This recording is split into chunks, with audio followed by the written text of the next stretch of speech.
So yan na guys, kaya na po tayo. Super init.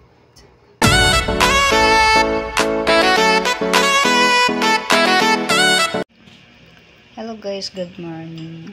So ngayon ay magluluto ako ng ginataang malagkit na may mais. So meron tayong malagkit, mais, brown sugar, condensed milk, at gata. So guys, bago pa tayo mag-start sa aking pagluluto, hingi lang po ako ng favor sa inyo. Sa mga hindi pa po nakapag-subscribe po sa aking channel, please subscribe po. At pakihit na rin po ng notification bell para updated po kayo sa mga bagong videos na ina-upload ko po. At don't forget to like and share po. So thank you guys.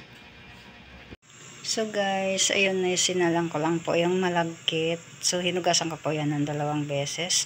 At sinalang ko na po, nilagyan ko ng medyo madaming sabaw po. Tayo lang po natin na kumulo po yung sinalang natin na malagkit. Pag kumulo po siya, ilagay na po natin yung mais. Kasi yung mais ay malambot na po. So ilalagay po natin siya pag kumulo na po yung sinalang natin na malagkit. So yan guys, kumulo na po. So antayin lang po natin maya maya at ilagay na po natin ang mais.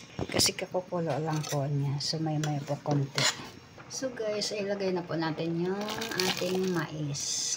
Ano guys, sarap na merienda po to guys. Malagkit na may mais. Ginataan. Madalas to namin merienda sa probinsya. Nung maliliit pa po kami. Kasi sa lola po namin is maraming may malagkit na po at may tanim na mais, may nyug na. So asukal na lang po ang bibilhin namin. Kaya madalas namin merienda sa probinsya is puro mga ginataang bilo-bilo, ginataang mais, or kung ano-ano pa mang ginataan. Kasi ang bibilhin na lang po talaga namin is asukal na lang. Maraming tanim po kasi yung mga lola at saka lolo ko sa mother side ko. So hindi kami nahihirapan sa mga pagkain. Pagdating naman po sa mga ulam-ulam, yung sa lola at lolo ko naman sa father side kasi nasa isla po sila nakatira. Pag pumupunta po sila sa amin, yun, nahatiran po kami ng mga ulam. Pagdating naman sa mother side, ito yung mga pagkaing bundok, kahatiran naman po kami. Pag bumababa po sila ng bundok, naghahatid po ng pagkain sa amin. So guys, ano na siya, luto na siya guys. So, lagay na natin ang condensed milk guys. Sayang naman kasi nasa ref lang to. So ito na lang, kung matamis na siya, wag na lang po natin dagdagan ng asukal. Kasi condensed ang nilagay kong gatas. Sayang kasi to eh. So yummy guys natin. Pwede rin naman guys, iba ilagay mo. Ako kasi sayang naman tong ano na to, sayang naman tong condensed, kaya condensed na lang lagay ko. Pag condensed na ilagay nyo, wag nyo dagdagan ng asukal or depende sa panlasa nito. Pinakalas pa natin lagay ang gata. Lapit na siya maluto. Yan, lagay na po natin yung gata. So yummy.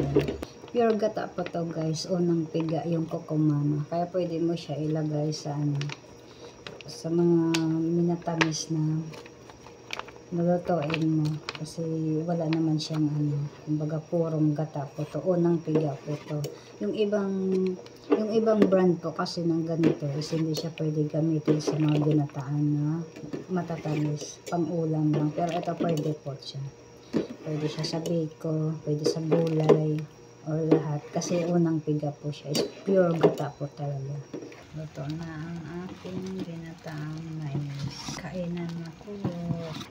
So guys, medyo matabang konti. Dagdagan na lang po natin mga 2 kutsara lang po or 3. Kasi matabang pala po siya. Tinikman ko guys, matabang. Kala ko matamis na yung kasi condensed ang ginamit ko. Pwede na. Tamis na. So yan na guys, kaya na po tayo. Super init. Bagong luto pa kasi. Kaya napakainit. So yan na guys, kain po tayo. So hanggang dito na lang guys. Thank you for watching. God bless po and bye bye.